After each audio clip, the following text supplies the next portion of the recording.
falling to pieces in my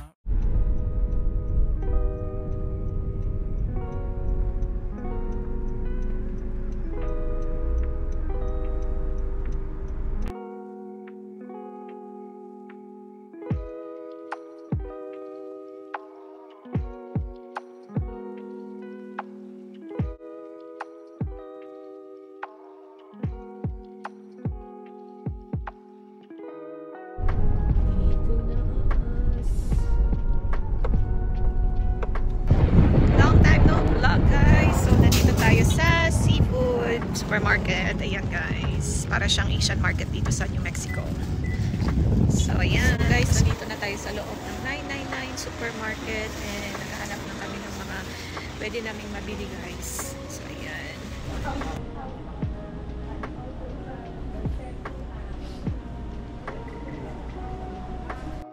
Mga gulay dito guys. Yung iba hindi ko alam. Ito parang panglat. Mga presyo kan dito guys sa New Mexico.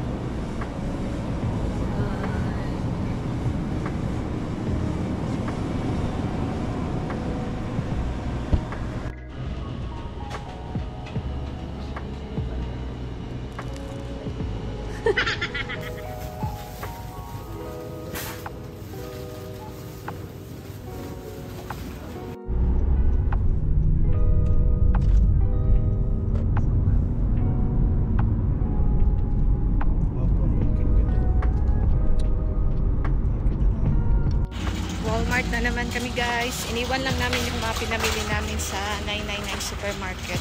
Tapos gora na din kami agad dito sa Walmart. Kasi may mga wala dun sa 999 supermarket. Dito lang namin nabibili sa Walmart.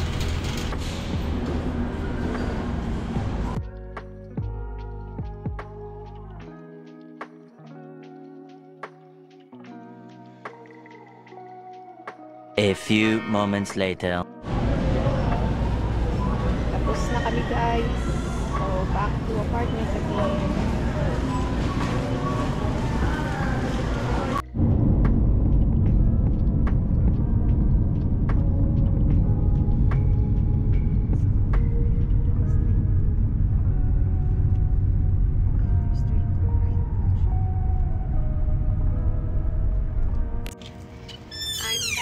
So, nandito na kami sa aming munting tahanan, char. Munting tahanan pala. Parang apartment. So, ayan guys. Yan yung aming crib. Kita nyo guys, may sampay kami kasi nga naghanap kami ng parang place na mapagsistayan na hindi masyadong mahal yung renta. So, ayun guys, dahil gusto nga namin makatipid sa rent kasi may binabayaran din kaming rent doon sa Omaha. Ayun guys, wala siyang washing. So, maganda dito is mainit dito sa New Mexico guys. So, ang ginagawa ko na lang is every off ko, naglalaba ako yun. So, laba-laba na lang muna guys. Tapos sampay. And wala namang restriction yung sinabi yung parang broker na hindi pwedeng magsampay, ganun. Pero, yun guys, para-paraan na lang. So, every time na nauubusan na din ako ng uniform,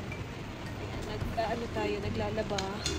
Meron namang laundry tawag doon. Yung basta yung pwede mong bayaran na magpapa-laundry ka or yung mga coin operated na laundry.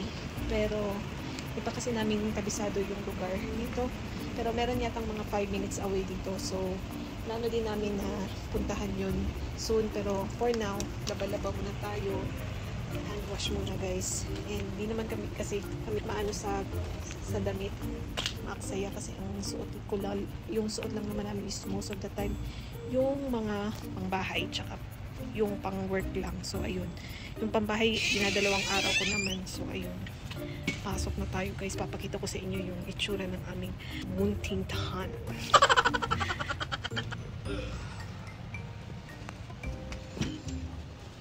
Ganda yun?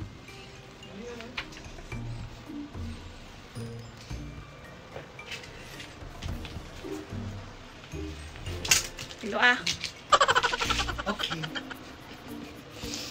So, ayan lang siya guys. kama na diretsyo. Tapos ito yung CR. May sabit na uniform. Yung bag. Yung iba.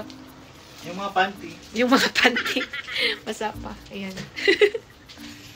So, nagluto na din tayo, guys. On natin yung lights real quick. Munggo for the dinner tonight. Oh, diba? Yummy! Tapos pala, guys, dito, hindi uso yung hindi uso yung mga susi-susi sa mga apartment. Wala kaming susi, guys. Pero ito yun. Dapat alam mo yung code or memorize mo yung code kasi hindi ka makakapasok kung hindi mo siya memorize. So, yun, naka-gate naman. Ayan, meron din ibang parang apartment dito sa kabila. Meron din sa likod, meron din sa harap. Parang nasa gitna kami. Ayan, gated pa siya. And, kaya din namin pinili to, guys, kasi ayan, yan na yung hospital. Super lapit lang. May isa pa pala ako ipapakita sa inyo, guys. Maganda din dito kasi may CCTV, guys. Ayan. Ayan, may CCTV kami, oh. Ayan, CCTV. So, safe talaga.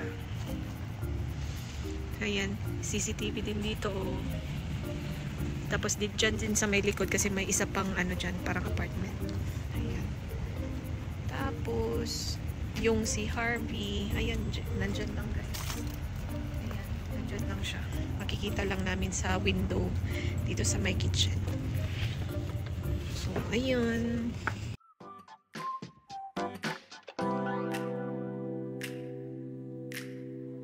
I'm falling to pieces in my room. Are you coming over? That's cool.